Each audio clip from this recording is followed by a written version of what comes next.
En el nombre del Padre, y del Hijo, y del Espíritu Santo. Amén. Unámonos a la oración de Jesucristo. Padre nuestro que estás en el cielo, santificado sea tu nombre. Venga a nosotros tu reino. Hágase tu voluntad en la tierra como en el cielo. Danos hoy nuestro pan de cada día. Perdona nuestras ofensas, como también nosotros perdonamos a los que nos ofenden. No nos dejes caer en tentación y líbranos del mal. En nombre del Padre, del Hijo, del Espíritu Santo. Amén. En nuestra sesión anterior hablábamos sobre el lenguaje bíblico en general. Comentábamos que hay dos tipos de lenguaje que son muy frecuentes en nuestra época y que tienen una gran importancia. El lenguaje puramente objetivo, que es el propio de la ciencia, y que en la actualidad es visto prácticamente como el árbitro de toda discusión. Lo que diga la ciencia, eso es. Eso es. Si la ciencia lo estableció, es así. Si no hay un dato científico al respecto, no podemos pronunciarnos. Esta es la importancia que tiene el lenguaje objetivo, el lenguaje científico. Pero también está el lenguaje subjetivo. El lenguaje subjetivo tiene también importancia. El lenguaje subjetivo no es el lenguaje que nos da un conocimiento cierto, pero sí nos da un conocimiento útil. La ciencia es el árbitro de toda discusión pública en nuestra época, pero el lenguaje subjetivo es importante porque es el lenguaje útil, es el que nos muestra las preferencias de las personas, es el que sirve para el entretenimiento. Es, por tanto, un lenguaje que puede ser utilizado de muchas maneras. Entonces, en nuestra época, el tema de la verdad ha quedado dividido. Esta es una reflexión que hace Ratzinger, Joseph Ratzinger. El tema de la verdad queda dividido entre la verdad científica y la verdad subjetiva. La verdad científica es lo que diga el laboratorio, la verdad subjetiva es lo que cada uno diga de sí mismo. Pero la Biblia no es ni lenguaje objetivo, como la ciencia, ni lenguaje subjetivo, como el entretenimiento. Entonces, ¿cómo es la Biblia? La Biblia corresponde a un lenguaje intersubjetivo, porque tiene un propósito específico. Es lo que hemos comentado en la clase pasada. Yo espero que ustedes tienen el enlace a los archivos estos de YouTube, donde están cada una de estas conferencias. Conviene mirarlas, conviene volver sobre ellas. Además, siempre procuro poner un resumen que ayude a recoger las ideas principales. ¿Qué es lo propio del lenguaje intersubjetivo? Como el nombre lo indica, lo que quiere hacer es una fusión de horizontes, que diría el hermeneuta Georg Gadamer. Otros pronuncian Gadamer. Una fusión de horizontes quiere decir que tú puedas participar de la misma experiencia que yo he tenido. El propósito del lenguaje intersubjetivo es la transmisión de una experiencia que no ha estado a tu alcance, pero yo te la quiero transmitir. Entonces, lo propio del lenguaje intersubjetivo es el testimonio. Testimonio es la palabra clave cuando hablamos del lenguaje intersubjetivo. Esto quiere decir que lo propio de este lenguaje no es la exactitud en el sentido de la objetividad. De hecho, la exactitud no es ni lo más valorado ni lo más útil en el lenguaje intersubjetivo. Usted recuerda que pusimos el ejemplo del niño que llega a casa contando un accidente. Para la mamá saber exactamente cómo fue el accidente, le sirven mucho más las cámaras que estaban en la calle, para saber cómo fue el accidente. Pero realmente a la mamá lo que más le interesa no es el accidente, lo que más le interesa es el hijo. ¿Qué ha pasado con mi hijo? ¿Cómo ha afectado esto a mi hijo? Entonces, la exactitud de las cámaras no es algo que realmente le aporte a ella en ese sentido. Entonces, cuando hablamos del lenguaje bíblico, lo más importante no es si alguien hubiera tenido una grabadora. Hay que salir, por favor, de esta idea, porque es una idea que tuvo bastante fuerza a mediados del siglo XX, especialmente promovida por un gran estudioso, nadie le quita lo grande, realmente un hombre erudito, llamado Joachim Jeremías. Joaquim Jeremías, se escribe con J ambas. Él tenía esa preocupación, casi podríamos decir, esa obsesión de llegar a las ipsísima verba Jesu. Esa expresión en latín significa las mismísimas palabras de Jesús. Como quien dice, yo quiero acercarme a Jesús con una grabadora. Como ahora mismo utilizamos esta grabadora para recoger estas palabras. Resulta que la grabadora no me facilita el lenguaje intersubjetivo, porque tener cámaras donde sucedió el accidente no le ayuda a la mamá a participar de la experiencia del hijo. Y lo que a ella más le interesa es exactamente lo que vivió el hijo, la experiencia del hijo. Entonces hay que entender la característica propia del lenguaje intersubjetivo. Y hay que entender otra cosa que también hemos destacado. Y es que el lenguaje intersubjetivo es el lenguaje que utilizamos con las personas que tenemos cerca o que queremos tener cerca. Es un lenguaje que implica una cierta proximidad. Lo que yo he vivido, mis experiencias, las más propias mías, por ejemplo, de mi familia, tengo mi madre enferma. Hombre, a mí no me interesa publicar por todos los diarios del mundo, mi mamá está enferma, cuidado con mi mamita que está enferma. No, ¿a quién le cuento yo eso? A las personas que siento cercanas, a las personas que siento que les importa, a las personas que siento que eso les puede significar algo. Entonces el lenguaje intersubjetivo no es un lenguaje con una pretensión inmediata de universalidad. Si usted lo mira bien, usted que es una persona que analiza las cosas, usted se da cuenta que el lenguaje intersubjetivo está muy unido al gran mandamiento del amor al prójimo. La manera como Cristo quiere que el amor gane la victoria en todo el mundo no es a través de decretos ni de imposiciones. Él quiere que el amor gane persona a persona, que usted se sienta amado y que usted transmita ese amor al otro y que ese contagie al otro y que ese contagie al otro. Entonces usted se da cuenta que la estructura del mandamiento del amor es una estructura que va en paralelo con la estructura del lenguaje intersubjetivo. Porque el lenguaje intersubjetivo es un lenguaje que acerca a las personas, por definición.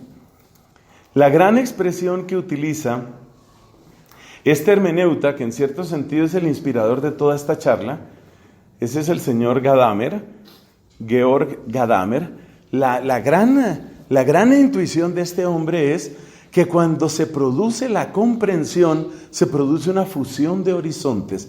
¿Qué quiere decir? Que usted tiene su horizonte de experiencias, que yo tengo mi horizonte de experiencias, pero que en un momento dado entramos en comunicación y sucede algo absolutamente maravilloso que se llama fusión de experiencias. Sobre esa base, sobre esos preámbulos, sobre esos fundamentos, pasemos al caso de los evangelios, que por supuesto es lo que más nos interesa dentro de una clase de cristología.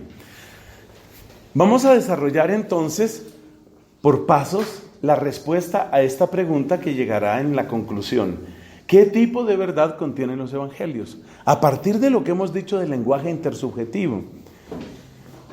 Uno tiene que aprenderse, amigos queridos, uno tiene que aprenderse toda esta explicación y tenerla muy clara, porque la gente le llega a uno o queriendo descalificar la Biblia, porque no es objetiva, o queriendo presentarla como si fuera un lenguaje puramente subjetivo. Es decir, es una saga, la Biblia es como una saga, es como una historieta, es como un Juego de Tronos, es como los Juegos del Hambre, es como cualquiera de esas sagas, como Star Wars, ¿cierto? La Guerra de las Galaxias, es algo que simplemente usted va ahí y contribuye a esta manera de ver la Biblia, que es una manera repugnante, una manera blasfema de ver la Biblia.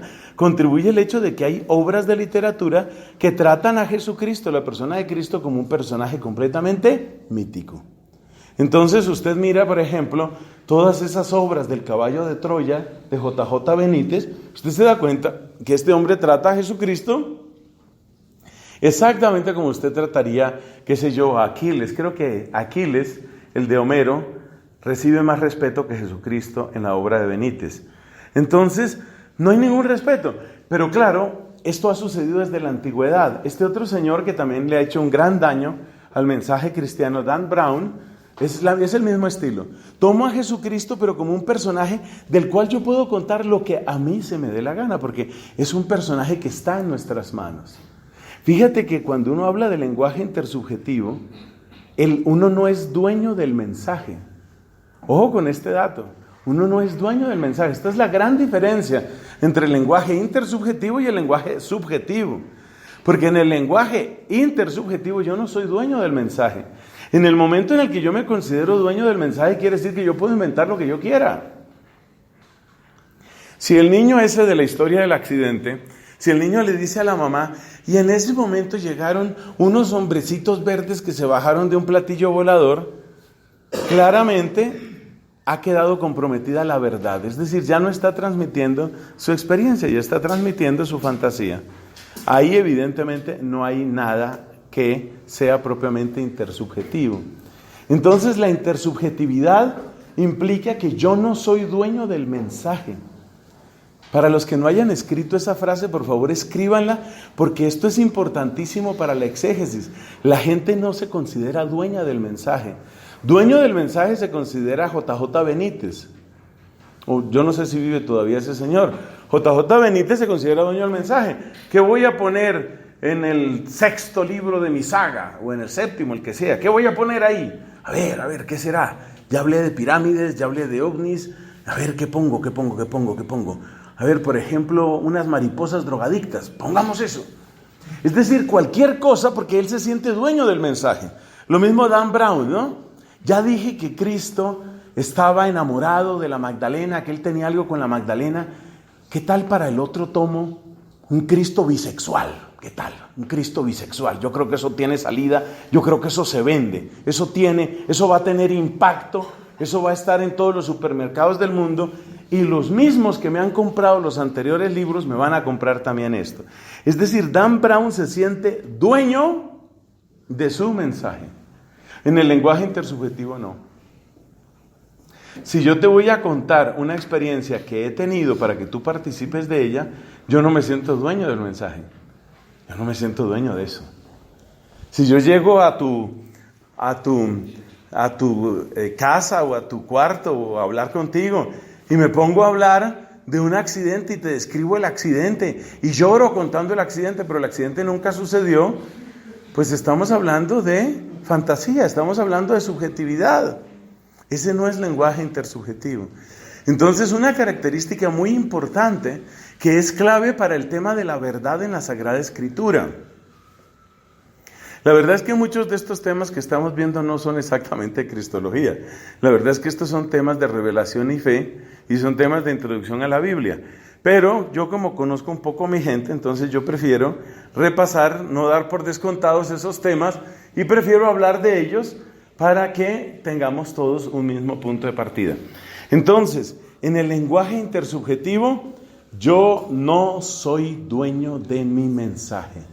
Este es un criterio absolutamente básico que recorre toda la vida de la iglesia, desde los estudios exegéticos más especializados hasta la homilía que usted hace allá en su parroquia, hasta la homilía que usted hace con 4 o 5 personas, de las cuales 3 son sordas, el otro es el acólito que ya no pone cuidado y el otro es su mamita que está de visita. Pues con esas 5 personas, usted tiene una responsabilidad. Porque usted no es dueño del mensaje. Usted no es dueño del mensaje. De hecho, la sensación que tienen los evangelistas y los apóstoles y que nos han contado es que el mensaje se adueña de ellos. Acuérdese lo que dice Jeremías. Yo procuraba callarme, ¿se acuerdan de ese pasaje? Yo quería callarme, yo no quería hablar, pero era una fuerza, era un fuego dentro de mí, hasta que al fin tuve que hablar. O sea, Jeremías no se siente dueño, Jeremías no es Dan Brown. Dan Brown, por ahí se toma un cóctel, conversa con unos amigos y les pregunta: ¿ustedes qué opinan de un Cristo bisexual que ha adoptado a un niño etíope? ¿Ustedes qué opinan de eso? No, lo del niño no tiene salida. Lo del niño no te funciona. ¿Y el Cristo bisexual? Sí, eso sí tiene salida. Listo, ya tengo el tema para el próximo libro. Esa es la manera como escriben ellos. Y un aparato gigantesco de marketing hace el resto. Y la gente va, y la misma gente que no da un diezmo, la misma gente que no ayuda en la parroquia, la misma gente que no apoya las misiones, vaya y paga. Siguiente libro de Dan Brown. ¿Ve? Eso hace la gente. Entonces, esas son las maravillas del marketing. Bueno, primer punto. ¿Qué hacemos para aclarar el testimonio de los evangelios y para aclarar qué tipo de verdad nos dan los evangelios? Lo primero es, hay que distinguir entre una cultura precientífica y una cultura tonta. O una cultura, si lo quieren poner de otra manera, una cultura de bajo coeficiente intelectual. Distingamos, por favor, entre lo que es cultura precientífica y cultura tonta, o cultura de bajo coeficiente intelectual, o cultura puramente mágica. Porque este es uno de los grandes obstáculos que la crítica cristológica del siglo XIX puso para la comprensión de los evangelios. Acuérdate que el punto de partida de toda esta crítica tipo mitología, el punto de partida ¿cuál es? Es gente antigua. Entonces, como son gente antigua, entonces para ellos todo era sobrenatural. Todo lo resolvían con ángeles o con demonios. ¿Por qué? Porque eran antiguos. Entonces, hay una gran dosis de soberbia en nuestra cultura actual, nuestra cultura moderna o posmoderna. Hay una terrible dosis de soberbia que hace que mucha gente crea que porque nosotros somos gente con un cierto conocimiento científico, nosotros sí somos inteligentes y todos los demás eran tontos, eran como niños crédulos que cualquier cosa les convencía y con cualquier cosa se les engañaba y cualquier cosa podía salir de su boca porque eran tontos, porque ellos no habían llegado a la ciencia. Como ellos no habían llegado a la ciencia, como ellos no tenían ese instrumento precioso de conocimiento que se llama la ciencia, quiere decir que ellos eran tontos, ellos no entendían. Tienes que tener misericordia con esa pobre gente que como no tenía ciencia, entonces ellos todo lo confundían, todo era mágico, ellos vivían en un mundo de invenciones donde lo real y lo irreal tenían una frontera sumamente borrosa. Este es realmente un pecado de arrogancia. Un doble pecado de arrogancia. Primera arrogancia, creer lo que ya hemos dicho, ¿no? Creer que la ciencia es la única forma de conocimiento. Y segunda forma de arrogancia, creer que nosotros sí somos los del alto coeficiente intelectual y que los demás, pues eran tontos. Realmente ellos, no es de exigirles mucho, ellos veían demonios en todas partes. Entonces, cualquier epilepsia, ellos lo llamaban posesión diabólica.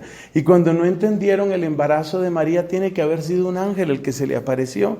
Y cuando el cadáver de Cristo, pues debe ser que un ángel. Entonces, para esta manera de ver el mundo antiguo, quiere decir que los antiguos eran gente que tenía bajísimo coeficiente intelectual, gran capacidad de fantasía y un lenguaje que revolvía lo real con lo irreal. En realidad, esa manera de ver las cosas lo único que muestra es nuestra espantosa arrogancia. Arrogancia doble, arrogancia de creer que la ciencia es el único tipo de conocimiento válido y arrogancia de creer que nosotros sí somos los inteligentes y todos los demás realmente no tenían mayor cosa que observar ni que deducir. Para quienes piensan que la cultura precientífica era una cultura así mágica, uno ¿cómo rebate eso? ¿Cómo discute uno con una persona que tiene esa idea? Que es una idea muy frecuente, todavía hoy sigue estando muy viva, muy muy viva. Y las personas que tienen esta manera de pensar, automáticamente siguen la ruta de Rudolf Bultmann, es decir, negar todo lo sobrenatural. Milagros, milagros no hubo milagros. Lo que sucede es que esta gente, pues, todo lo confundía con todo, ¿sí me explico? Entonces, como ellos estaban totalmente confundidos, y como ellos eran tontos, como su mundo era mágico, como veían demonios por todas partes, entonces, pues eso explica por qué escribían lo que escribían. ¿Cómo se conversa con una persona que tiene esa clase de ideas? Bueno, vamos a presentar aquí algunas razones de cómo se conversa con esa persona para salir nosotros de ese error, para no caer nosotros en esa confusión entre precientífico y tonto. Por ejemplo, dicen ellos que la falta de conocimiento sobre las causas de una dolencia hacía que ellos hicieran intervenir demonios. Esto es de lo más frecuente. Esto yo no sé cuántas veces lo he oído de sacerdotes, lo he oído de teólogos, lo he oído en homilías, lo he oído, no sé, creo que alguno de ustedes ya se lo oí también. Bueno, se dice, según esa postura que estamos criticando, se dice que la gente de la antigüedad, todo lo que no podían entender, lo atribuían a demonios. Pero hay un problema con esa manera de pensar. Una de las peores enfermedades de la antigüedad era la lepra. Las consecuencias de la lepra eran espantosas. Creo que no tengo que recordarlas aquí. El aislamiento, la pobreza, la pérdida de todo vínculo familiar y social. Pregunta, ¿hay un solo pasaje de la Biblia que vincule la lepra con los demonios? Ni uno solo. Ni uno solo. Siendo la enfermedad, en cierto sentido, más grave, siendo la enfermedad de peores consecuencias, ningún pasaje presenta una asociación entre lepra y demonios. Entonces, si usted tiene la idea, señor, si usted tiene la idea de que la gente de la antigüedad era medio tonta y medio mágica, y todo lo que no lograban entender se lo asociaban a los demonios, respóndame esta pregunta. ¿Había claridad sobre el origen de la lepra en aquella época? No. Lea los textos respectivos del libro Levítico y ¿qué es lo que dice? Si aparecen unas manchas, no sé cómo, y luego dice, si desaparecen las manchas. ¿Había claridad sobre el origen de la lepra? No. ¿Era la lepra una enfermedad espantosa? Sí. ¿Era en cierto sentido la peor de las enfermedades? Sí. ¿Se relaciona alguna vez con demonios? No. Entonces, ¿qué pasa con tu teoría?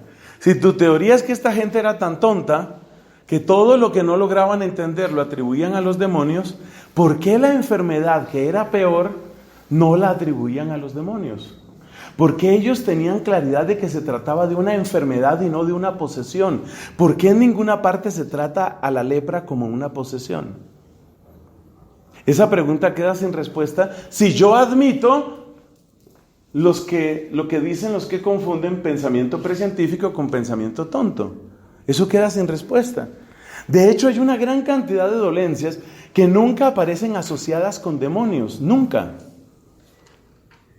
Nunca aparecen. Mire, por ejemplo, este otro caso. Las enfermedades que tienen que ver con los ciclos de la mujer y concretamente con aquello de la sangre y la impureza de sangre y etcétera. Recordamos el caso de una mujer que llevaba 12 años en una condición absolutamente miserable porque tenía una hemorragia prácticamente continua. Esta mujer había sido arruinada económicamente porque nos dicen los evangelios, había gastado todo en médicos y no había mejorado. ¿Ella en qué había gastado su tiempo y su fuerza? ¿Buscando exorcismos? No, no había buscado exorcismos. ¿Había exorcismos en la época? Sí, claro. Hacían exorcismos. Los sacerdotes, los rabinos, hacían exorcismos. Pero esta mujer que lleva tanto tiempo sufriendo, ella no va a que le hagan un exorcismo. ¿Ella a dónde va? A los médicos. Y cuando los médicos no le funcionan, ¿a dónde va? A los médicos. Y cuando los médicos le siguen sin funcionar, ¿a dónde va? a los médicos. Había gastado toda su fortuna en médicos. No había ido una sola vez a los exorcistas. Entonces, ¿dónde queda tu teoría de que esta gente todo lo atribuía a fuerzas sobrenaturales? Vemos a una mujer que ve que su vida, su salud, se está arruinando de una manera espantosa. Recuerda que según la ley de Moisés, mientras la mujer estuviera en su periodo, mientras la mujer tuviera su sangrado, debía ausentarse, debía recluirse. Era un caso muy parecido al de la lepra. O sea que esta mujer, si pretendía ser fiel a la ley de Moisés, o si había intentado serlo, llevaba 12 años de aislamiento. Si esa no es una vida en condición desgraciada, yo no sé cuál es. Llevaba 12 años aislada, perdiendo todo su dinero, sin mejorar su salud, cada vez más débil. ¿Buscó ella en algún momento un exorcismo? ¿Se menciona algún tipo de demonio en conexión con ello? Ninguna. En cambio, sí se menciona un demonio en el caso de una mujer que estaba encorvada, que tenía 18 años de estar encorvada. Pregunta. Encontramos en la Sagrada Escritura que todas las personas encorvadas o todas las personas que tienen limitaciones en su movimiento, ¿están siendo víctimas de demonios? No. De hecho, encontramos que hay muchas personas que tienen limitaciones por accidentes, por parálisis, por causas naturales. Entonces, estas personas no tenían los instrumentos de conocimiento que da la ciencia. Eso no lo tenían. Pero no eran tontos.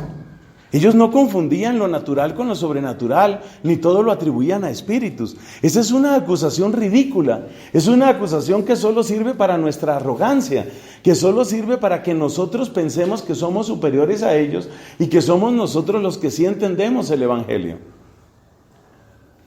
Eso no existía en aquella época. Esa idea no existía.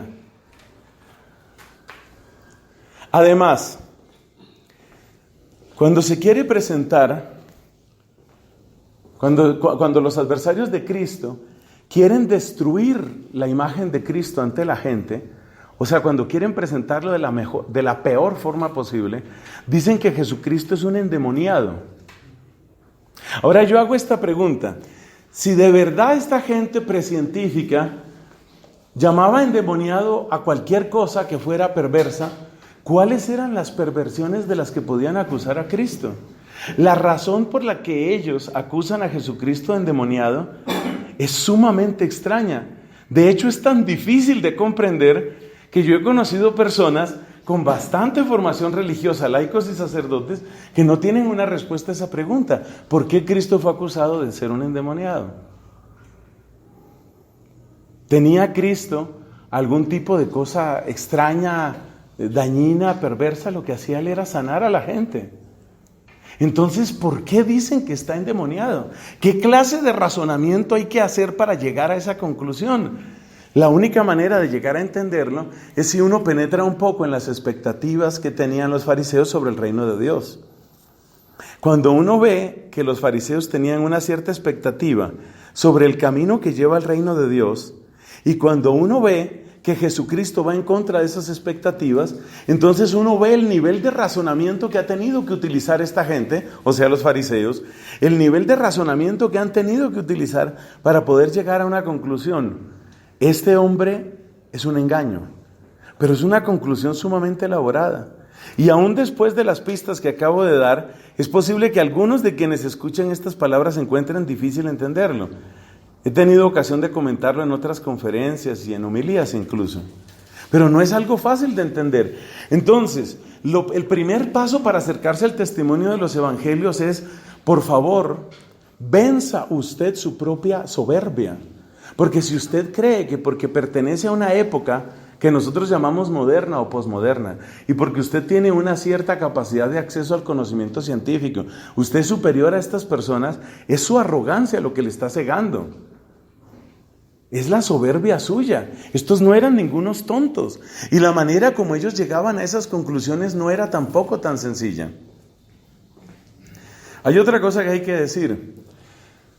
Algunas de las personas que se consideran a sí mismas como muy agudas, muy inteligentes, consideran que cada caso de los que aparece en la Sagrada Escritura se puede entender a partir de un único diagnóstico. Resulta que leyendo escritos de exorcistas actuales, gente muy seria, con aprobación del Vaticano, con aprobación de sus obispos, exorcistas actuales, estoy hablando de personas como el padre Gabriel Amort, que murió no hace mucho, un exorcista muy conocido de la arquidiócesis de Roma, o sea, ni más ni menos, pero también otros exorcistas. Ellos dicen que con mucha frecuencia, y es apenas natural, con mucha frecuencia, los daños propios de la posesión diabólica van unidos a otro tipo de daños, por ejemplo, enfermedades mentales o enfermedades físicas.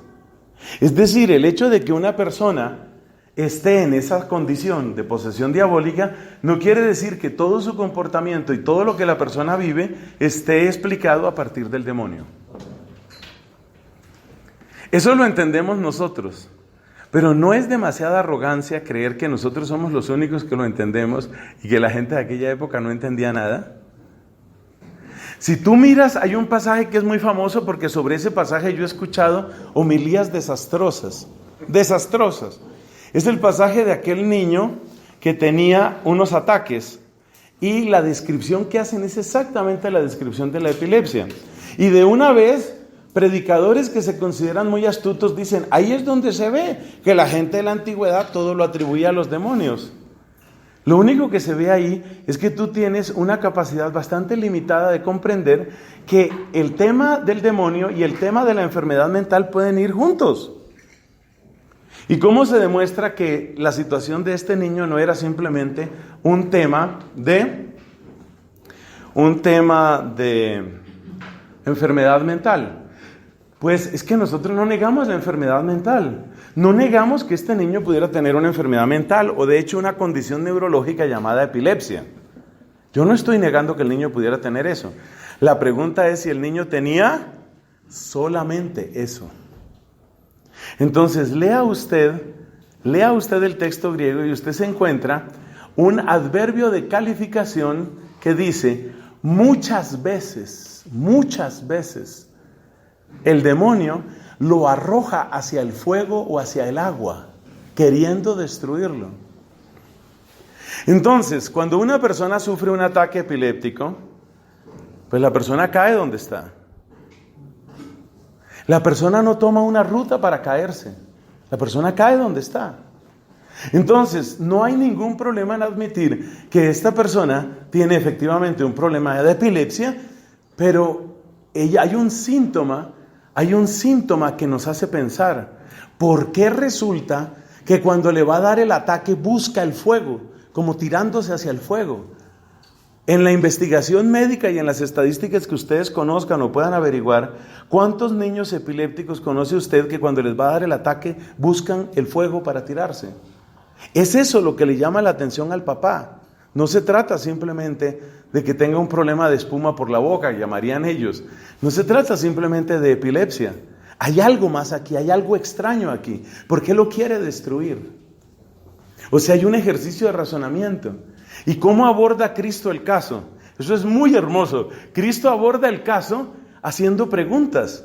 Cristo hace un pequeño itinerario de discernimiento. ¿Aquí qué está pasando? ¿Desde cuándo le sucede esto? Recuerdan que Jesús le hace esa pregunta. ¿Desde cuándo le sucede esto? Cristo quiere saber a qué se está enfrentando. Es decir, es una cultura precientífica en el sentido de que todavía no habían aparecido Galileo, ni Newton, ni todos los del método científico. No habían aparecido ellos, pero eso no significa que fueran personas tontas, ni personas crédulas, ni personas que confundían todo con todo. Entonces yo les pido el favor a ustedes que están hoy aquí y a quienes puedan oír esto, yo les pido el favor de que seamos más humildes y más respetuosos frente al texto bíblico. Por favor, no tratemos a las personas de la Biblia como si fueran una cantidad de retrasados mentales que todo lo confundían con todo. Las señales que tenemos son muy distintas. Y la gente probablemente tenía un coeficiente intelectual igual o en muchos casos superior al nuestro. Usted mire el tipo de interrogatorio que le hace Pilato a Cristo. Usted se da cuenta que Pilato va como en un proceso penal, va descartando cosas. A ver, se trató de una revuelta, se trató de un asesinato, hasta que llega a una conclusión. Estoy frente a un caso de envidia. Realmente a este lo han entregado aquí por envidia. Él sigue un proceso lógico, investigativo y deductivo sumamente pulcro. Lo triste es que después de llegar a esa conclusión, no sigue lo que le dice su conciencia, sino que por quitarse un problema de encima, ¿qué hace? Lo entrega para que lo maten. Pero el proceso deductivo que hace Pilato es un proceso perfecto. Él va descartando cosas. Y si ustedes ven la manera, cuando atacan a Pablo, la manera como actúan los romanos es una manera perfectamente lógica. Es la misma manera que siguen utilizando las fuerzas del orden en nuestra época. No hace mucho se presentó un caso aquí en la ciudad de Bogotá de una persona que se estaba tratando de robar, no sé si era una moto, una bicicleta, eso salió por la televisión. Y la gente se dio cuenta y lo agarraron a patadas, o sea, lo iban a matar al ladrón, lo iban a linchar. ¿Y qué es lo primero que hace la policía cuando llega ahí? Lo primero es proteger al acusado. Lo primero es separan al acusado para que no lo maten. Probablemente tendrá que ir a la cárcel o lo que sea, pero lo primero, ustedes no van a hacer justicia por su propia mano. Es exactamente lo mismo que leemos en Hechos de los Apóstoles, cuando San Pablo estuvo a punto de ser linchado en la ciudad de Jerusalén en un motín que se presenta en ocasión de una visita del apóstol a esa ciudad. Entonces, por favor, una actitud más respetuosa, más humilde. Entendamos que estas personas también piensan, entendamos que estas personas también se dan cuenta de las cosas y entendamos que ellos no dicen cualquier cosa. Observa este otro dato y te doy el último porque no podemos quedarnos solo en este punto. Mira, el cuerpo de Cristo desaparece. Es decir, no hay cuerpo, no aparece el cuerpo. Yo hago esta pregunta. Entonces, las autoridades judías, nos dice San Mateo, las autoridades judías fueron donde los soldados y les dieron una fuerte suma de dinero, lo dice la Escritura. Les dieron una fuerte suma de dinero para que aseguraran que mientras ellos estaban durmiendo, se habían robado el cuerpo. Yo te hago esta pregunta, ¿por qué es necesario que ellos digan eso? ¿Por qué? Pues porque todo el mundo entiende que un muerto se queda muerto. Y en el siglo I la gente entiende que un muerto se queda muerto.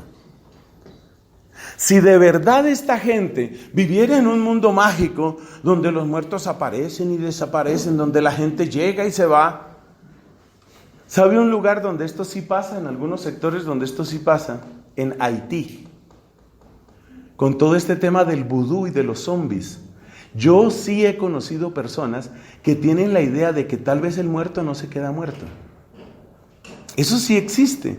En algunos cultos que me dicen que son de origen africano, pero que se han incorporado en la cultura haitiana, sí hay esa idea de que un muerto quizás no se queda muerto. Pero no tenemos el menor rastro de esa manera de pensar en la Biblia.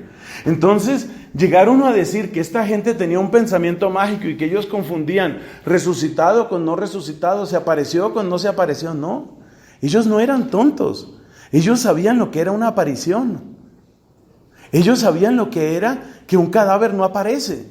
Y ellos sabían que si un cadáver no aparece, tiene que haber alguna explicación. Si ellos vivieran en un mundo mágico, los judíos no hubieran tenido que dar esa fuerte suma de dinero. Y el cadáver, yo no sé qué pasó con el cadáver, eso sí. Como dicen en algunas partes, a saber, ¿quién sabe qué le pasaría al cadáver? No, ¿por qué tienen que dar una explicación? Porque no eran tontos, porque no vivían en un mundo mágico, porque ellos sabían que el que se muere y se queda muerto. Y tú no me vas a explicar la desaparición de un cadáver simplemente con que yo no sé, tú tienes que dar una explicación lógica. Y la explicación que intentan las autoridades judías es lógica. Lógica pero contradictoria, ¿no? Como bien dice San Agustín, me vas a dar una explicación con testigos que estaban dormidos, ¿no? Dice San Agustín burlándose de esa explicación. Pero los judíos intentan dar una explicación. Entonces, lo primero para acercarse al testimonio de los evangelios es quitarse el complejo de superioridad, quitarse la arrogancia y saber que estamos tratando con gente que distingue bastante bien lo natural de lo sobrenatural. También en el caso de los demonios. Ellos no atribuyen a los demonios cualquier cosa. Y estoy grabando esto, entre otras cosas, para que usted pueda volver a oírlo. Y entre otras cosas para que usted nunca más acepte esos argumentos. Cuando le vuelvan a decir, es que ellos decían que todo era demonios, usted sáqueles inmediatamente los ejemplos que les he dicho aquí, que para eso los he preparado. Sobre todo el caso de la lepra es impresionante. ¿Por qué la peor de las enfermedades nunca aparece asociada con la lepra? Nunca aparece asociada con demonios, con posesión diabólica. Bueno, ese es el preámbulo. Pasemos al segundo punto. Vamos a hablar del papel de la comunidad creyente. ¿Qué tenemos que decir con respecto al papel de la comunidad creyente? Lo primero que hay que decir es que las ideas que tenían en aquel tiempo sobre lo que significa ser autor son ideas muy distintas de lo que nosotros tenemos hoy en día. Esto es importante, mis hermanos. Esto es importante. Nosotros vivimos bajo el yugo de una cosa que se llama propiedad intelectual. Para nosotros la propiedad intelectual es todo. Para nosotros el individuo es el protagonista de todo en la sociedad. Eso quiere decir que para nosotros el autor es fundamental. Es absolutamente fundamental. Debemos entender que en la antigüedad las cosas no sucedían así. Debemos entender que con mucha frecuencia las personas colaboraban de distintas maneras en la producción de un texto. De hecho, ustedes se encuentran en alguna de las cartas de San Pablo que él empieza a enviar saludos, me parece que es la carta a los Colosenses o Efesios, empieza a enviar saludos y dice, y les envía también saludos, y da el nombre del secretario, Silas o el que haya sido, y les envía también el saludo Silas, que escribió esta carta. Lo dice así tranquilamente. O sea que para ellos el sentido de colaboración en la producción de un texto era algo normal. Era algo normal. Había gente que redactaba. Probablemente lo que San Pablo hacía en la redacción de algunas de sus cartas era dar una idea y luego el otro, que era experto en redacción, la ponía. Que es lo mismo que sucede hoy. Lo mismo que sucede hoy.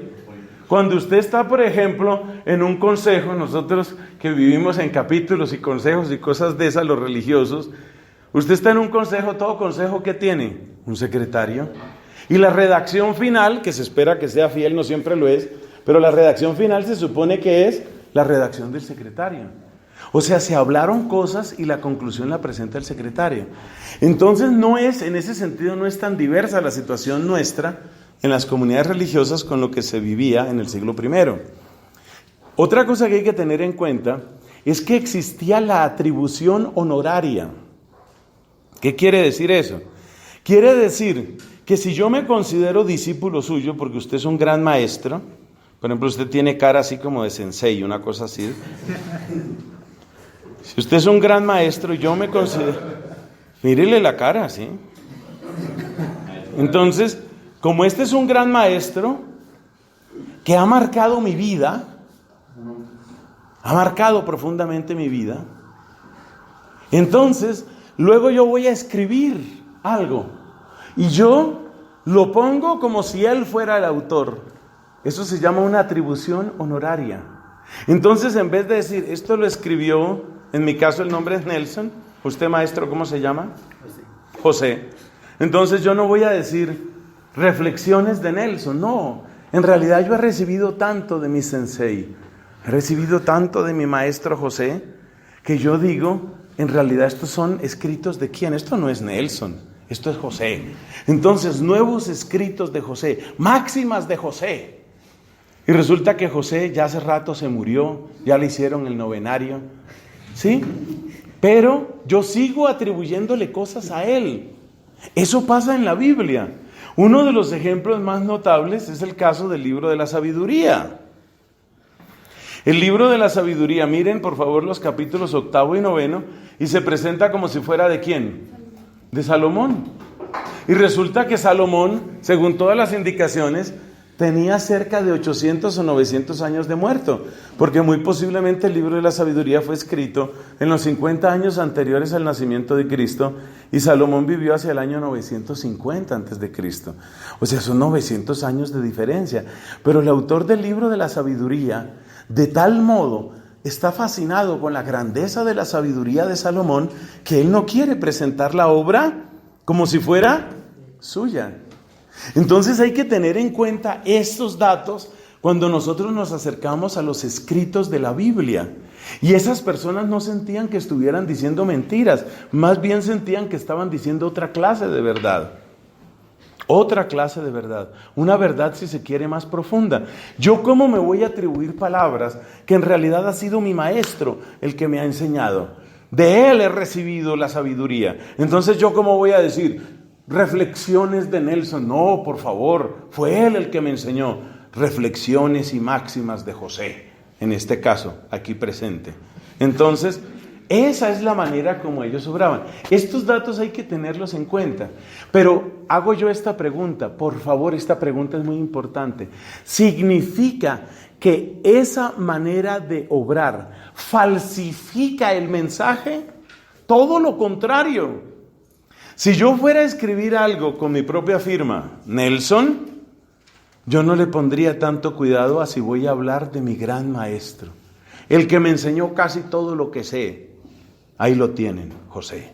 Él fue el que me enseñó casi todo lo que yo tengo. Entonces, ¿qué quiere decir eso? Quiere decir que el camino redaccional de la Biblia en general, el camino redaccional de la Biblia está sujeto a unas condiciones de fidelidad sumamente estrictas. Incluso, óigame bien, incluso cuando el autor es múltiple o cuando yo recojo otras palabras. Una huella de esta manera de actuar la encontramos en el prólogo del Evangelio según San Lucas. Dice San Lucas, después de investigar todo cuidadosamente, hay un esfuerzo de fidelidad. Hay un esfuerzo de fidelidad. ¿Por qué? Porque aquí ya se trata de que lo que tú viviste me lo comunicas a mí, ¿cierto? Lo que dijimos del lenguaje intersubjetivo, y ahora yo te lo voy a comunicar a ti. Entonces, en esos trasvasos, a mí me interesa mucho que te llegue la verdad. Yo no quiero que te llegue una mentira. ¿Por qué ellos tienen esa pasión por la verdad? El dato lo encontramos en el Evangelio según San Juan. Estas cosas han sido escritas para que ustedes se den cuenta que tienen vida. Para que se den cuenta que tienen vida. Entonces, la palabra de verdad está vinculada a la palabra que da vida. Lo que decíamos en nuestra primera charla. Las discusiones de palabras no son discusiones de palabras. Que si murió en la cruz o murió por ahí acostadito en una cama de una pulmonía. No. No es un dato trivial. No es un dato elemental. El hecho de la verdad de su sufrimiento. La verdad de su sufrimiento, la verdad de su sacrificio es importante porque es la que revela la verdad de su amor. Y la verdad de su amor es la que revela la verdad del poder de Dios, que es capaz de perdonarme, renovarme, hacerme nueva criatura. Entonces ellos tienen un sentido profundo de responsabilidad. ¿Qué estamos diciendo aquí? Que sí hay una autoría que es compartida en muchos sentidos. ¿Por qué? Porque esta gente, hermanos, esta gente tenía que recoger materiales. Ellos no parten de cero, claramente no parten de cero. Ellos recogen materiales, quizás algunos materiales escritos, recogen testimonios de personas, oyen. En ese sentido, los evangelios son una proclamación de fe que va más allá de una sola persona. En ese sentido, es lícito hablar de la fe de la comunidad mateana o de la comunidad marcana. ¿Marcana cuál será? Pero dudó un poco.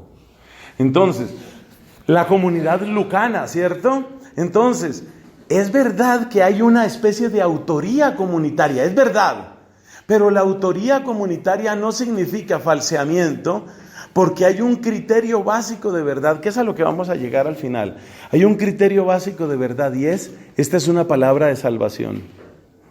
Y si es una palabra de salvación, yo no lo puedo salvar a usted con mentiritas. Yo a usted no lo salvo con mentiritas. La salvación requiere que usted reciba una verdad. Bueno, entonces, ¿se puede hablar de que la comunidad creyente es autora? Sí. Sí. Pero tenga presente una cosa.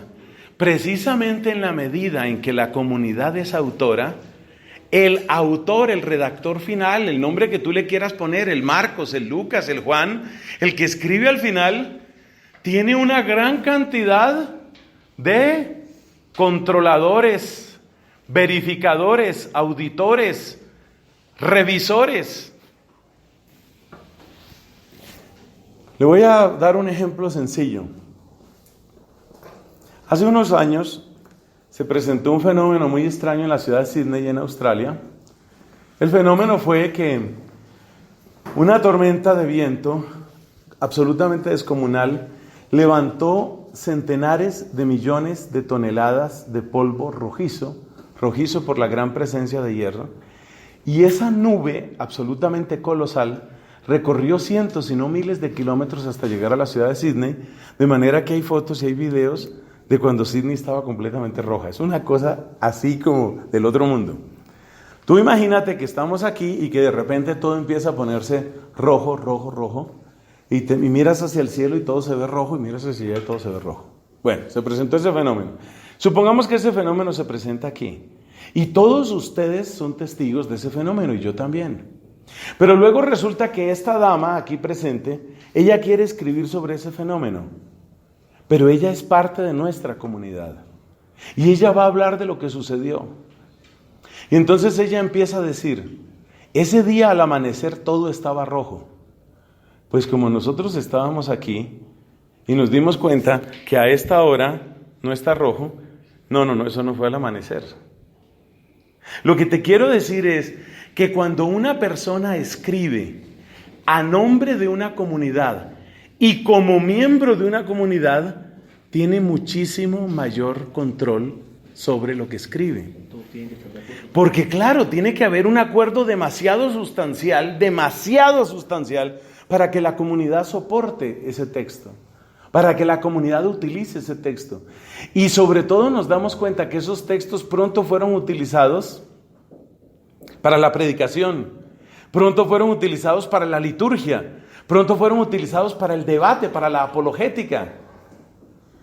¿Yo cómo me voy a apoyar para la apologética, para la predicación o para la liturgia en algo que yo no sé si es cierto? ¿Qué queremos decir con todo esto?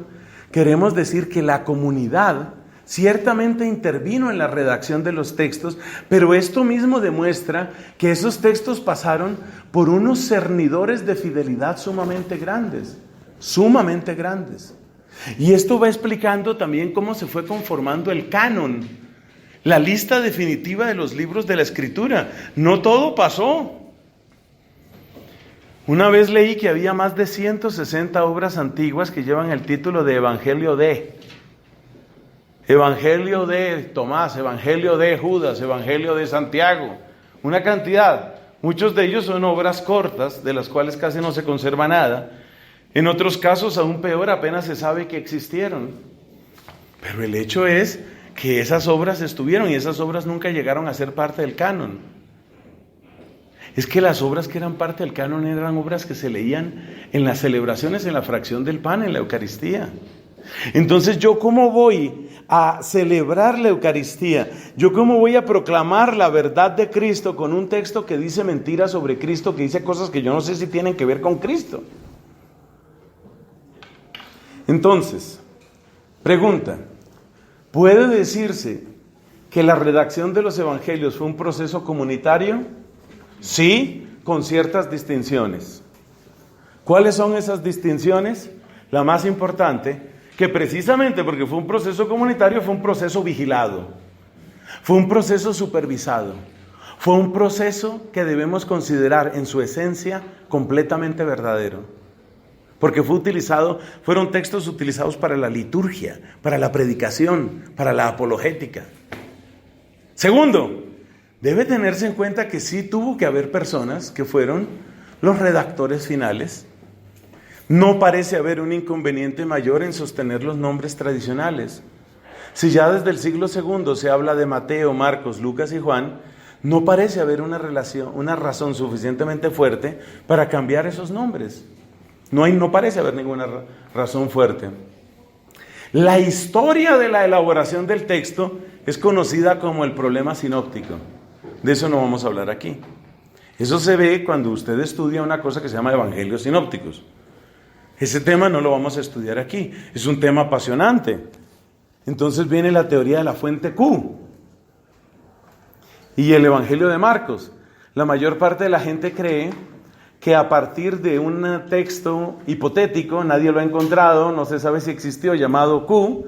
Q es la primera palabra de Quelle en alemán, que significa fuente, o sea que Q no alude a ningún autor en particular. Entonces muchos creen que a partir de ese texto llamado fuente Q y a partir del evangelio de Marcos se formó el evangelio de Mateo, y luego Mateo y Marcos influyeron sobre Lucas, y hay hipótesis de esa clase. Pero esas hipótesis, como todo trabajo científico, tienen sus idas y venidas, sus subidas y bajadas. De manera que luego llega otro y dice, no, un momento, yo creo que Marcos escribió al final. Marcos no es un texto primitivo que sirve de base a Mateo. Marcos es un texto de síntesis que viene después de Mateo. ¿Tengo yo, este servidor de ustedes, tengo yo razones suficientes y conclusivas para pronunciarme sobre eso? No. ¿Pero es eso indispensable para la credibilidad de la palabra? No, no es indispensable. Lo que sí hay que tener cuidado, y ahí terminamos este segundo punto, lo que sí hay que tener cuidado es con una idea falsa de la redacción comunitaria. Cuando usted y yo nos juntamos para hacer una empresa, decimos, bueno, vamos a hacer los estatutos, por ejemplo, de esta fundación. Vamos a hacer una fundación y vamos a hacer los estatutos de la fundación. Y es evidente que los estatutos de la fundación los hacemos como a nosotros nos parece. Entonces puede haber la idea, y esa idea está a veces ahí en el inconsciente, de que una redacción comunitaria significa que fue la comunidad la que decidió. Algo así como lo que en una época se llamaba en teatro, esa expresión se utiliza cada vez menos ahora, creación colectiva. Los que somos un poco mayores, de los cuales hay poca gente aquí, pero sí la hay, nos acordamos que en el teatro hubo una época en la que se hablaba mucho de creación colectiva. Entonces, una obra de teatro, ¿y el autor quién es? El autor es Shakespeare, el autor es Bertolt Brecht, maravilloso. Y esta otra obra de teatro, creación colectiva. Entonces puede haber la idea de que los evangelios son creaciones colectivas, y el grave problema de eso es que entonces Cristo sería algo así como el resultado de una suma de imaginarios personales.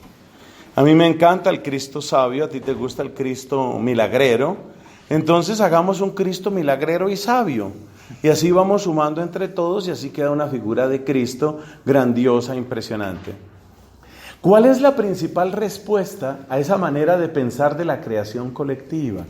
¿Cuál es la principal respuesta a esa manera de pensar de que los evangelios son fruto de una especie de inconsciente o de construcción comunitaria?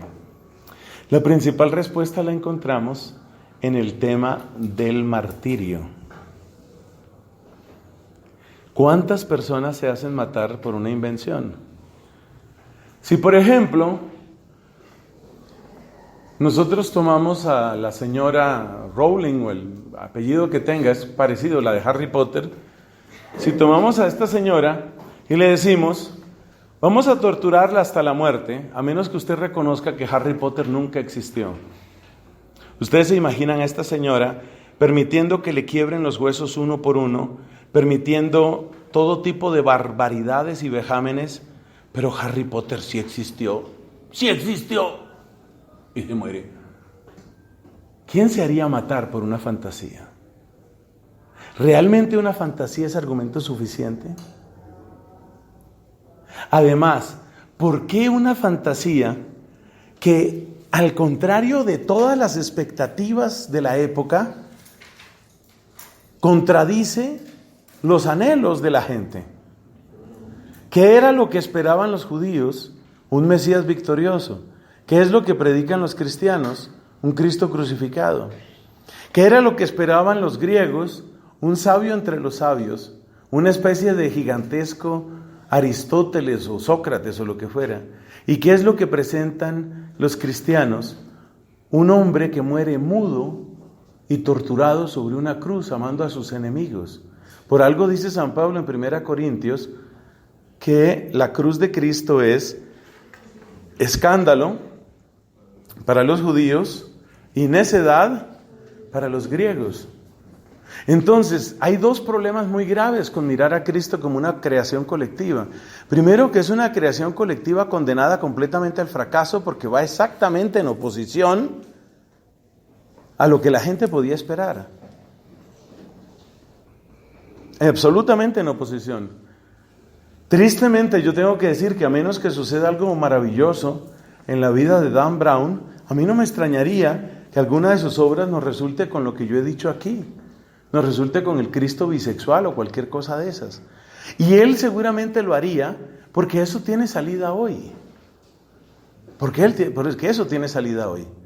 En cambio, si Dan Brown sacara una obra donde dice, he llegado a entender que la verdad de Cristo va en la pureza, la castidad, el perfecto celibato y la ofrenda a Dios, yo creo que sus ventas no son tan grandes. Entonces, hay mensajes que la gente está esperando y por los que está dispuesta a pagar. Hay mensajes que la gente ya quiere oír. Acuérdate que la gente tiene el oído ya dispuesto para ciertas cosas. Y cada época tiene el oído preparado para ciertas cosas. Por ejemplo, tiene el oído preparado para un Mesías victorioso. Mira lo que nos presenta Hechos de los Apóstoles, capítulo 1. Cristo ha resucitado. Ojo con eso. Es el Cristo resucitado el que se aparece a los 11. ¿Usted se imagina eso? O sea, calcule, ya hemos dicho, no son tontos. No son tontos ni viven en un mundo mágico. ¿Usted se imagina una persona que usted sabe que murió, se le aparece, está ahí vivo, resucitado? ¿Y qué es lo que les dicen? ¿Qué es lo que le dicen los discípulos a Cristo? ¿Ahora sí vamos a darle duro a los romanos? O sea, ¿usted se da cuenta el grado de obsesión que ellos tenían? Que pareciera que el hecho mismo de la resurrección no les impacta tanto como el deseo de ver derrotados a los romanos. Imagínense hasta qué punto estaban obsesionados con eso. Y sin embargo el mensaje cristiano no es mensaje de aplastar a los romanos, no es mensaje de purificar el templo, no es mensaje de devolverle la gloria a Jerusalén. El mensaje es: Dios nos ha dado una sorpresa mayúscula, envió a su Hijo y su Hijo murió por nosotros en la cruz. Eso no tiene ningún sentido. Entonces, el absurdo mismo del mensaje y el hecho de que la gente se hiciera matar por el mensaje hace completamente improbable desde el punto de vista racional, porque ustedes saben que cuando uno hace un curso de cristología, pues es poner en juego la razón. Desde el punto de vista racional es absolutamente irracional decir que esto es una creación colectiva. En resumen, ¿hay un papel de la comunidad en la redacción de los evangelios? Clarísimamente sí. ¿Es eso bueno? Clarísimamente sí, porque nos ayuda a acercarnos a la verdad del mensaje. ¿Significa eso que los evangelios son una creación colectiva? Clarísimamente no. ¿Por qué? Porque en primer lugar, el mensaje es demasiado absurdo, va en contravía de todo lo que se esperaba en la época. Y en segundo lugar, por ese mensaje absurdo la gente llegó a hacerse matar, lo cual es un hecho histórico. Pasemos al tercer punto. El tercer punto es sobre los géneros literarios y sobre lo que se llaman las formas. La expresión formas, la historia de las formas, que en alemán se dice Formgeschichte, la historia de las formas fue la manera como un gran estudioso de la Biblia, un protestante de apellido Dibelius, quiso acercarse a los evangelios. Por favor, entender muy bien qué es lo que queremos decir aquí con géneros literarios o formas. Esta definición que tengo, me agradaría que ustedes la escribieran, posiblemente para mejorarla. Llamamos formas, entre comillas, llamamos formas o proporcionalmente géneros literarios a maneras de referirse, no, corrija eso, me disculpa. Llamamos formas o géneros literarios a estructuras de texto escrito que tienen características propias y una tradición de uso en un determinado medio. Estructuras de texto escrito que tienen características propias y cierta tradición de uso en un determinado medio.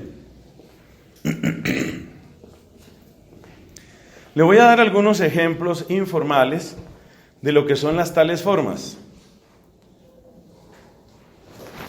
Muchos de nosotros, por lo menos en Colombia, hemos oído esos chistes que son: primera escena, tal cosa; segunda escena, tal cosa. Hemos oído varios de esos chistes.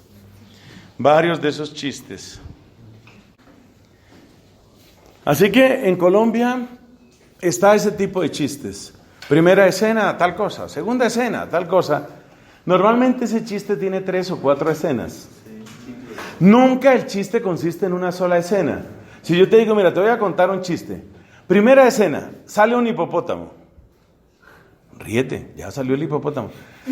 La persona queda desconcertada porque la persona está esperando que si es el chiste de las escenas, tienen que ser por lo menos 3. A veces son 4. 3, 4, yo no sé si 5.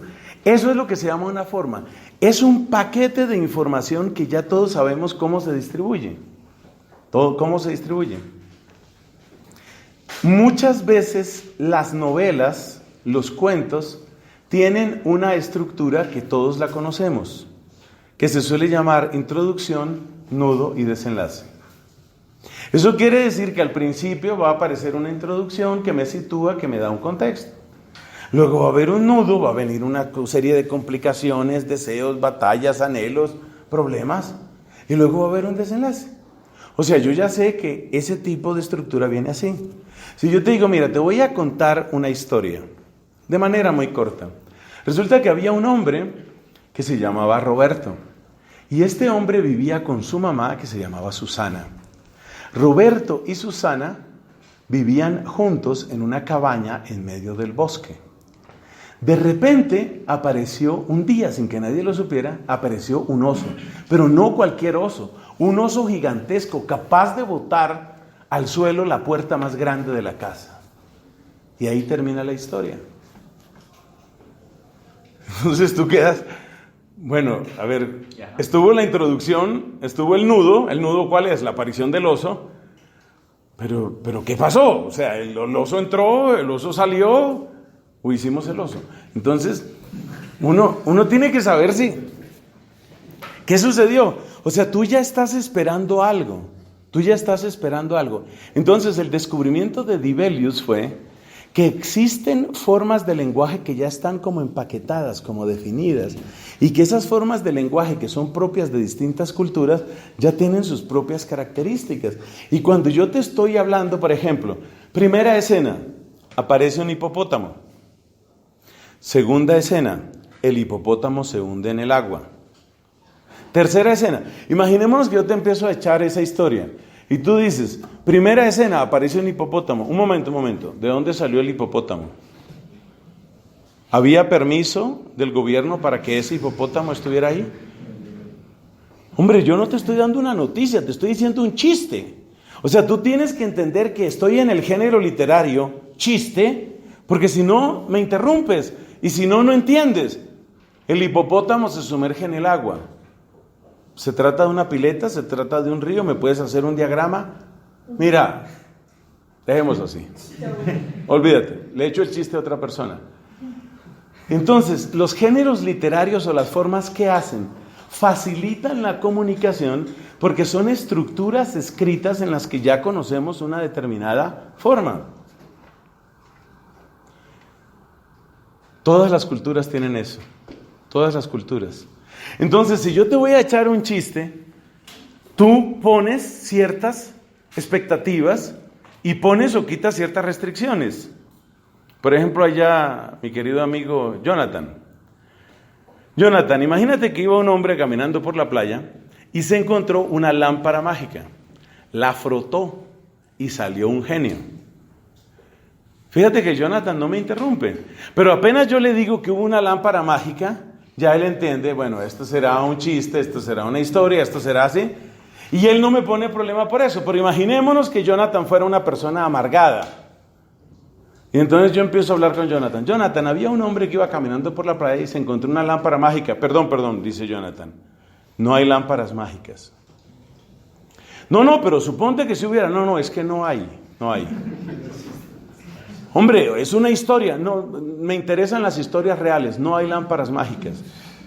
No se puede frotar una lámpara mágica porque lámparas mágicas no hay. Si no, ya tuviera uno. Entonces, fíjate que no hay manera de comunicación. Entonces, nosotros los seres humanos para comunicarnos oralmente, pero también por escrito, utilizamos ese tipo de cosas. Hay lenguajes que están supremamente estandarizados. Por ejemplo, hay unos seres humanos que andan por este planeta que se llaman los abogados. Los abogados tienen una gran cantidad de estructuras de lenguaje que ya están. Entonces, los lenguajes ya tienen, los abogados ya tienen su propia forma de lenguaje. Entonces, si yo voy, por ejemplo, a presentar una moción para que se detenga un proceso, ya hay un lenguaje que está hecho para eso. Entonces ya yo tengo incluso el formato, y entonces, según las siguientes consideraciones y causales, lo peticionado, lo pedido es tal cosa. Eso está perfectamente estructurado. Entonces, Dibelius se dio cuenta de que uno cuando se comunica, uno utiliza formas. Y que las formas tienen mucho que ver con el contenido. ¿En qué sentido? En el sentido de que si yo te voy a echar una historia de una lámpara mágica, tú toleras en tu mente que yo utilice la expresión lámpara mágica. Pero ahora imaginémonos que yo estoy en un congreso de química. Y entonces yo les digo a los asistentes, 380 asistentes al Congreso de Química, les digo, quiero compartirles los resultados de mi última investigación de la semana pasada. He podido comprobar que el cadmio se transforma en oro en ciertas circunstancias. Todo el mundo queda asombrado. Nunca se ha oído que el cadmio, que pertenece a una familia completamente diferente, se vuelva oro. O sea, ni siquiera en los laboratorios donde trabajan con radioactividad e isótopos han podido eso. Todo el mundo está a la expectativa. O sea, ¿cómo pudiste transformar cadmio en oro? Para el efecto, lo que hice fue traer la bufanda mágica de mi abuelo. Yo envolví el pedazo de cadmio en la bufanda. En ese momento la gente dice, esto no puede estar sucediendo, o sea, esto no es. Es evidente que si yo estoy en modo, como dicen ahora, lo que nosotros llamamos modo es lo que Dibelius llamaba forma. Si yo estoy en modo chiste es una cosa. Si yo estoy en modo ponencia de un congreso de química, por Dios, yo no puedo salir con la bufanda mágica de mi abuelo. Yo envolví el trozo de cadmio en la bufanda mágica de mi abuelo. No, eso no tiene ningún sentido. Entonces, esas son las formas. ¿Las formas qué son? Son paquetes, son estructuras de comunicación relativamente estables que se utilizan en todas las culturas. Hay culturas que son muy ricas en su forma de comunicación. Suele suceder que las culturas donde hay mucha comunicación oral desarrollan muchas formas de comunicación. Muchas formas. Pues hay formas que han desaparecido, que tenían los judíos y que nosotros no tenemos. Hay una que me impacta mucho. En Colombia, esta aclaración puede servir para algunos de los presentes y también para otras personas. En Colombia se utiliza una expresión popular, no es vulgar, pero tampoco es fina, que es la expresión vaciada. Una vaciada en colombiano significa una manera de reprender, regañar y muchas veces humillar a una persona añadiendo acusaciones sobre acusaciones. Me pegó una vaciada quiere decir no me dejó hablar, acumuló acusaciones, me maltrató, me regañó continuamente, etc. No es cualquier regaño, es un regaño sostenido, esa es una vaciada. Bueno, resulta que lo que nosotros llamamos vaciada se parece mucho a lo que los judíos llamaban una imprecación. ¿Una imprecación qué es? Lea la carta de Santiago. La carta de Santiago está escrita en lenguaje imprecatorio. ¿El lenguaje imprecatorio cuál es? Es un lenguaje que parece un perpetuo regaño. ¡Ay de vosotros ricos! Os habéis cebado para el día de la matanza. Vuestros vestidos están podridos. Vuestra riqueza apesta. Todo parece, el tipo parece, uno dice, pero ¿qué desayunó este señor hoy? Hermanos, ese es el ejemplo de un tipo de género literario, es una forma comunicativa. Ustedes les puede sorprender que varias veces en los evangelios, cuando Cristo está en medio de una disputa, empieza a echar una historia. Nosotros ya no toleraríamos eso hoy. Oiga, ¿usted con qué autoridades hace eso? Había un padre que tenía 2 hijos. No desvíe el tema, responda. Nosotros obraríamos, ¿cierto? Obraríamos así. En el tiempo de Cristo había tanta variedad de formas comunicativas que la gente estaba acostumbrada a que tú me puedes responder de distintas maneras. Tú me puedes responder con una ironía, con un chiste, con una parábola, con un argumento, con un midrash. Todos esos son formas comunicativas. Formas comunicativas. Un hombre tenía una viña, dice Jesús, y ahí está respondiendo. Y lo más impresionante para nosotros es que le dejan hablar hasta el final. Le dejan que eche toda la historia. A ver, termine de hablar, diga todo lo que tiene que decir. Y él echa toda la historia de la viña y los viñadores y no sé qué. Y luego les pregunta, ¿qué creen ustedes que va a ser el dueño de la viña con esos viñadores? Y ellos, por decirlo de alguna manera, entran en la lógica del relato y dicen, y responden, pues seguramente los va a matar de mala muerte. Bueno, eso va a hacer Dios con ustedes si ustedes no creen en mí, dice Jesús. Y ellos le permiten todo eso. Eso es lo que descubrió Dibelius. Dibelius descubrió que había formas comunicativas dentro de los evangelios y que si uno no le pone cuidado a esas formas comunicativas, no entiende muchas cosas. Porque si tú tratas una imprecación como una humillación, entonces tú vas a decir, pero qué tipo tan autoritario y tan rigorista ese Santiago. O tú vas a decir, qué capacidad de Cristo la de cambiar el tema, ¿no? Qué capacidad de cambiar el tema. Él no estaba cambiando el tema. Él tenía su manera de argumentar. Y eso era válido en aquella época. La gente argumentaba de ese modo. Eso es lo que se llaman formas. Esto es muy importante tenerlo en cuenta. En sentido positivo, las formas de los evangelios nos ayudan a aproximarnos de un modo más directo al mensaje que se nos quiere transmitir. Ese es el elemento positivo de las formas, que nos ayudan a descubrir el mensaje.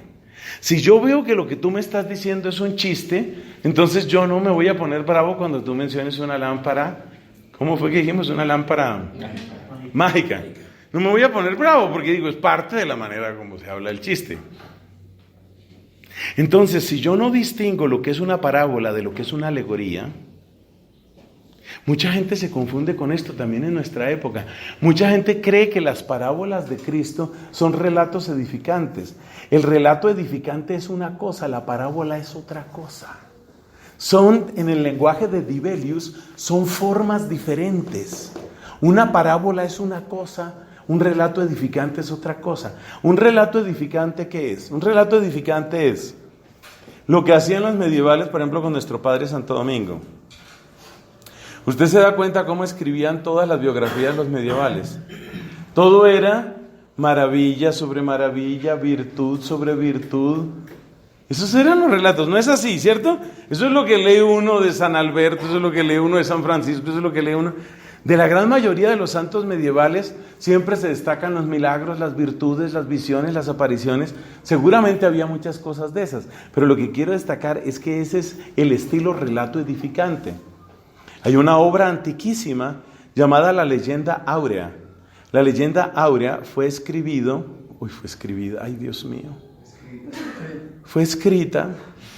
la Leyenda Áurea fue escrita, todo esto sirve para humildad, fíjese. La Leyenda Áurea fue escrita por Jacobo de Vorágine. Jacobo de Vorágine, que fue un dominico. Usted mira la leyenda áurea de Jacobo de Vorágine y usted se da cuenta que hay una cantidad de relatos y todos son así maravillosos, maravillosos. ¿Qué género literario es ese? ¿Cómo se llama? ¿Cómo se llama? Relato edificante. Los demás, por estarse riendo de mi error, no pusieron cuidado. Se llama relato edificante. Relato edificante. Entonces, ¿el relato edificante qué es? Mire lo que siguen haciendo las profesoras en preescolar. ¿Qué hace una profesora en preescolar? Siempre que le va a hablar a los niños le dicen, y ahora todos nos vamos a portar bien, y solo le dicen cosas buenas y buenas y buenas, y siempre le cuenta cómo tiene que portarse bien, y cómo hay niños que sí se portan bien, en cambio hay otros niños que son un desastre. Esa manera de lenguaje existe. Entonces la gente se imagina que las parábolas son relatos edificantes. Craso error. Las parábolas, por favor, yo sé que muchos de ustedes se están preparando para la vida sacerdotal, ustedes dirán sus respectivas homilías, y es posible, digamos, para cortar purgatorio, es posible que a mí me toque oír algunas de esas homilías. Entonces, cuando usted vaya a hacer sus homilías, por favor, tenga en cuenta este detalle, cuando vaya a hacer sus homilías. Las parábolas no son relatos edificantes. Quiere decir que en muchas parábolas aparecen cosas que no solo no son edificantes, sino que son desedificantes. Usted se acuerda, por ejemplo, la más famosa es la parábola esa del administrador infiel. Ese administrador que se estaba robando la plata del amo y que luego empieza a falsificar unos recibos. Y luego el amo se entera y en vez de acusarlo, dice, este tipo sí es muy inteligente. Y ahí queda. Y dice uno, pero ¿cómo así? Pero no entendí nada. O sea, ¿de qué me perdí? Esto no es posible. O sea, realmente lo que me está contando la parábola es cómo un tipo astuto, tramposo, parece que se sale con la suya. Las parábolas no son relatos edificantes. Le voy a contar qué son las parábolas en general. Las parábolas en general son retratos de vida en los cuales uno encuentra algunas similitudes con el plan de Dios y el reino de Dios. O sea, lo más importante de las parábolas, ¿qué es? Lo más importante de las parábolas es que usted aprenda a ver su vida como antes no la había visto. O sea, las parábolas no presentan un mundo, óigame esto, no presentan un mundo ejemplar, ni un mundo ideal, ni un mundo edificante. Presentan el mundo como es. Y en el mundo como es, con los comportamientos que la gente usualmente tiene, ahí se muestra la acción de Dios. Ese es el papel de las parábolas. Entonces, ¿las parábolas qué son? Las parábolas son ayudas para que tus ojos aprendan a leer tu vida real. No son relatos edificantes. La gran mayoría de las parábolas, de hecho, son desedificantes. Le digo otra. Voy a suponer que esa mirada significa que sí. Le voy a decir otra parábola. Hubo un hombre que se encontró un tesoro en un campo. Lo volvió a ocultar, fue, vendió todo lo que tenía y compró ese campo. Ahora analicemos desde el punto de vista moral esa parábola. ¿A usted le parece muy edificante que este señor, o sea, yo voy al campo suyo porque usted me invitó a un asado? Entonces yo voy allá a su asado, le digo, bueno, voy a caminar un poco, me pongo a caminar, veo una tierra como removida,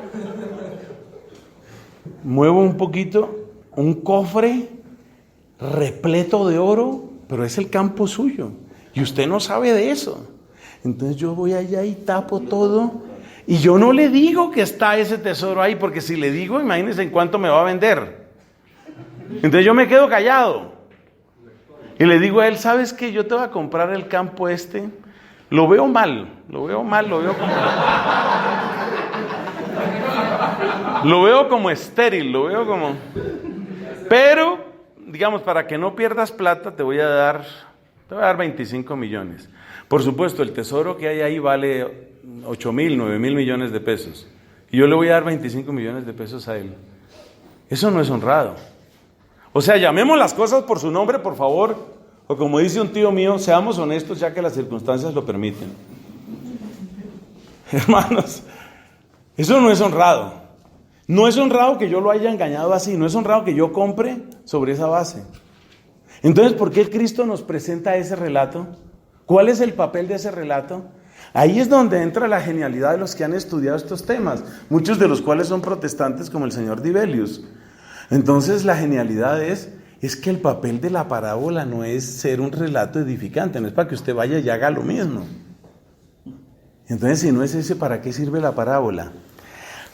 Resulta que de todo ese relato solo hay un detalle que es muy importante: la alegría de perderlo todo por ganarlo todo. Entonces, en medio de un relato que es más bien turbio, que es tomado de la vida real, las parábolas son de la vida real, en medio de un relato que es turbio y tomado de la vida real, aparece algo que se parece al reino de Dios. Como si Cristo estuviera diciendo, en medio de tu vida, que también es turbia en muchas cosas, que también es incomprensible y ha tenido trampas en muchas cosas, también en tu vida puede aparecer un tesoro y tú entenderás lo que es perderlo todo para ganarlo todo. Ese es el sentido de la parábola. Entonces, ¿qué son las parábolas? Por última vez, no son relatos edificantes. Son retratos de vida que te presentan alguna analogía con el plan de Dios y el reino de Dios. Entonces, este tema es muy importante, la identificación de las formas, y eso es muy positivo. Pero,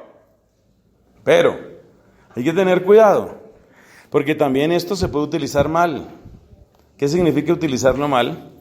Que en sentido negativo esta clase de análisis nos puede hacer creer que la verdad del texto en realidad no existe, sino que las cosas simplemente se completan para que quede bonita una historia.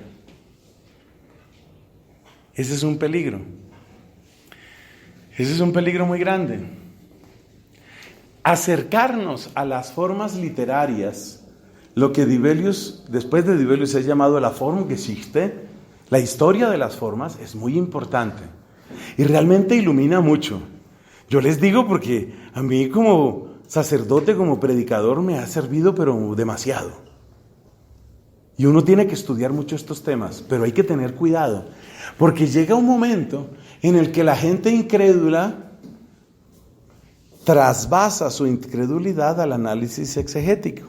Y entonces dicen, en realidad eso no sucedió. En realidad, lo que ha pasado es que por completar los elementos del texto, se ha dicho lo que se ha dicho.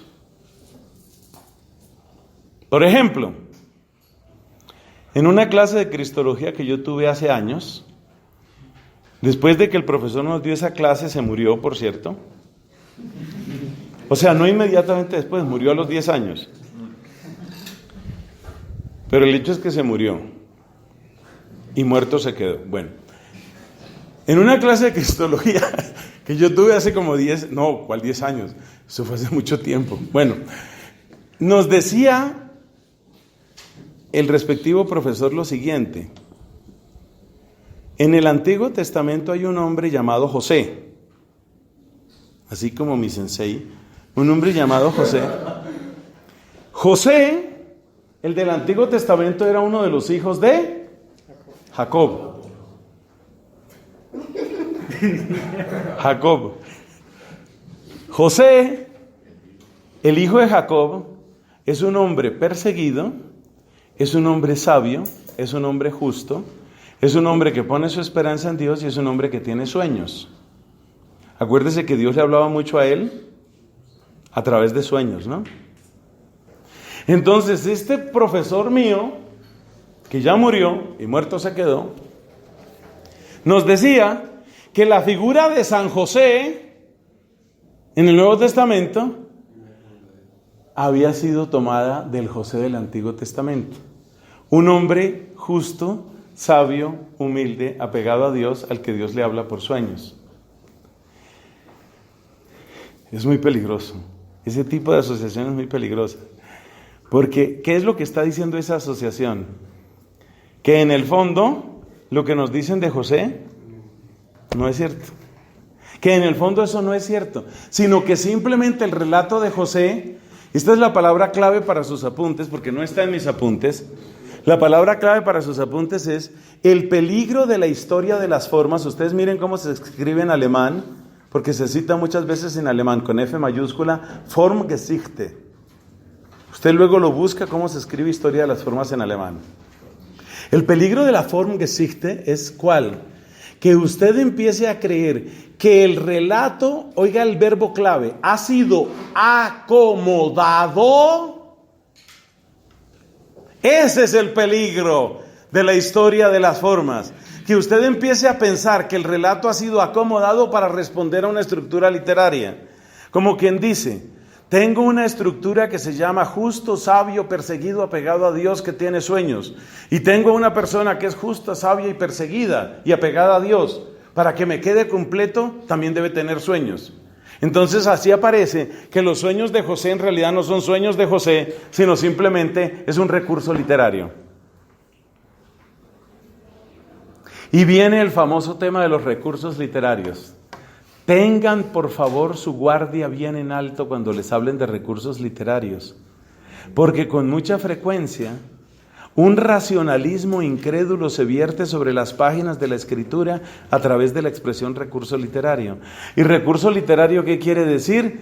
Que por completar una form, dicen los alemanes, una forma, por completar una forma, yo he añadido aquellos datos o he suprimido aquellos datos de manera que me quepa, Algo así como cuando usted quiere acostar a una persona en la cama de hospedería de su casa, pero como le sobran los pies, usted se los corta para que quepa bien en la cama. Entonces, más o menos, eso es lo mismo que algunos dicen de los recursos literarios. Que el recurso literario es que yo tenía algo que contar, pero como no encaja dentro de la form, entonces, ¿qué hago? Corto lo que me sobra, agrego lo que me hace falta para que coincida con la forma. Y entonces la veracidad del relato queda completamente comprometida. Queda comprometida la veracidad del relato. Ahí no hay verdad en el relato. Fíjate que eso es arbitrario. Fíjate que esa es una imposición nuestra sobre el texto. Una imposición de nuestro racionalismo sobre el texto. Entonces, ¿es bueno lo de la Formgeschichte? ¿Es bueno lo de la historia de las formas? Sí, es bueno. Sabiendo entender que nos da algunas luces de comprensión. Bueno, ¿y cómo hago yo entonces para que la Formgeschichte no me lleve a ver recursos literarios cada 2 párrafos? Respuesta. Esta respuesta es clave. Tuve ocasión de aprenderla en mi época de maestría. La respuesta clave es esta. Nadie tiene el inventario completo y definitivo de las formas literarias. Entonces usted no puede suponer que todo lo que usted está viendo es una forma literaria. Posiblemente usted se está equivocando y quizás se esté equivocando gravísimamente. ¿Pueden orientar las formas literarias? Sí. ¿Pueden orientar los géneros? Sí. Pero utilice con prudencia esos recursos.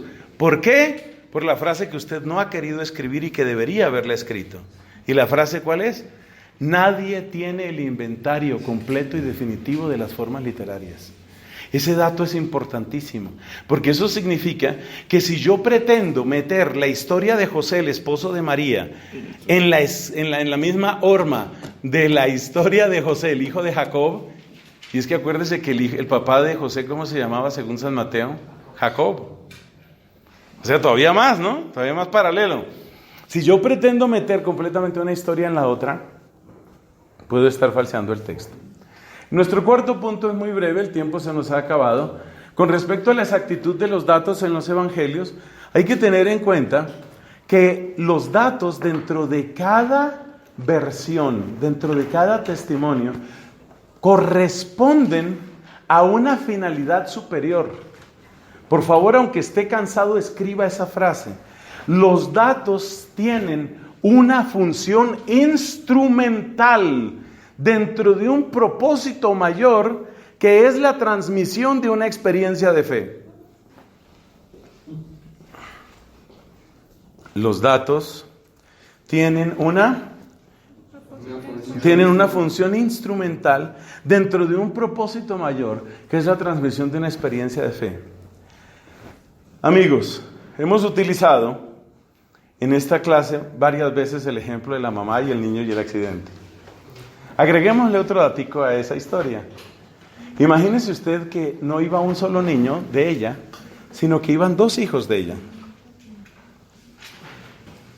Imagínese que la mamá habla con cada uno de sus hijos. Podemos suponer que uno de los niños dice: mamá, y llegaron como 1000 ambulancias, cosa que por supuesto es una exageración. El otro niño, un poco menos exagerado, dice: mamá, llegaron como 100 ambulancias. Entonces, si uno es una persona racionalista y sobre todo amargada, entonces uno empieza a mirar los datos. Que eso es lo que hacen muchos científicos desde su lenguaje súper objetivo. Y ellos dicen: un niño dijo 100 ambulancias, otro niño dijo 1000 ambulancias. La Biblia se contradice. No se puede creer en la Biblia. Por favor, entienda que cada dato sirve a un propósito mayor. Los datos son esencialmente ciertos, o sea, se apoyan en una base de verdad, pero sirven a un propósito mayor. ¿Y ese propósito mayor cuál es? Ya lo hemos dicho: la transmisión de una experiencia. Entonces hay cosas que son muy difíciles de resolver en la Biblia. Por ejemplo, ¿cuántas veces fue Jesús a Jerusalén durante su ministerio público? Esa pregunta es muy difícil de responder.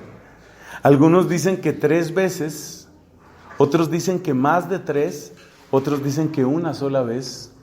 Y si tú miras los distintos evangelios, Lucas, por ejemplo, no nos da, el relato de Lucas no nos da para hablar de 3 visitas de Cristo a Jerusalén.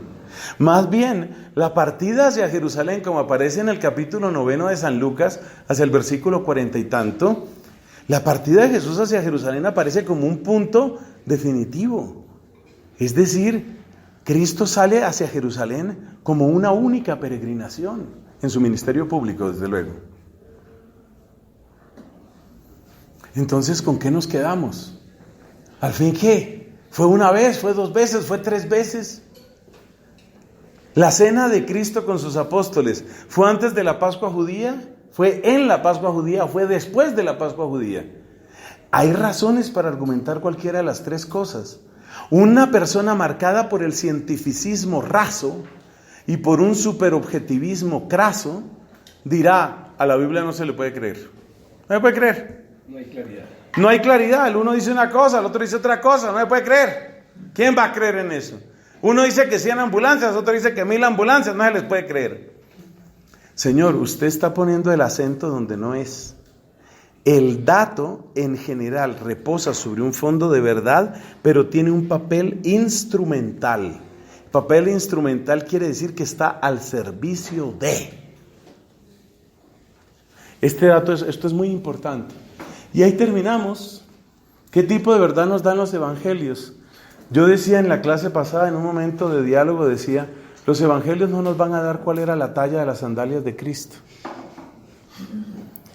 Los evangelios no nos van a dar la medida exacta de su estatura en milímetros, el tamaño de su cabello o datos físicos como esos. Los evangelios no nos van a dar datos definitivos y fidedignos sobre el coeficiente intelectual de Cristo. Claramente era una persona inteligente. Como ser humano, su coeficiente intelectual estaba sobre el orden de 140. Teóricamente, una persona que está sobre 140, 150, clasifica como genio. Personas como Einstein y algunos otros han tenido coeficientes intelectuales superiores a 200. Hay un famoso matemático que está vivo y trabaja en California, presenta un coeficiente intelectual muy superior a 200, se llama Terence Tao. Es realmente una persona absolutamente inteligentísima. Entonces, ¿Cristo tenía la inteligencia de Terence Tao, o tenía la inteligencia de un genio, o tenía una inteligencia promedio, puesto que él era un hombre como los demás? No vamos a poder resolver ese tipo de cosas. ¿Cuál era la dirección exacta? ¿Qué tipo de trabajos hacía Cristo? La Biblia nos dice que Él era el discípulo o el que trabajaba con el tecné. El tecné era José, su papá. Era el aprendiz del artesano. ¿Pero qué tipo de trabajos hacían? ¿Solo madera u otras cosas? Cabe suponer que muchas otras cosas, pero ¿cuáles? Tal vez algunas cosas en construcción de casas o cosas parecidas, pero no sabemos. No sabemos. Entonces, la Biblia nos enseña, y con esta frase acabamos, la Biblia nos enseña con lo que nos dice y con lo que calla. Y con lo que nos dice y con lo que calla, nos enseña en dónde está la verdad de nuestra salvación, que es el propósito. ¿Es vital para mi salvación saber si Cristo era talla 40 o 41 o 42 o 38 en sus sandalias? Seguramente no. ¿Es vital para mi salvación saber, además de la madera, qué más trabajaba Cristo? Seguramente no. ¿Es vital para mi salvación saber si Cristo podía expresarse fluidamente en griego? Seguramente no. Cabe suponer que sí, porque mucha gente en Galilea tenía esa capacidad, pero tal vez no. No lo sabemos. Hay cosas que sí sabemos, ya que mencionas lo de la mujer, hay cosas que sí sabemos. Claro que hay cosas que sabemos. Claro. Entonces, con Cristo no podemos decir que lo ignoramos todo. Tampoco podemos decir que de Cristo lo sabemos todo. Sí sabemos que aquello que sabemos es aquello que está en orden a nuestra salvación, como Dios ha querido que sea nuestra salvación. Y tal es la función de los evangelios. Gloria al Padre, al Hijo y al Espíritu Santo.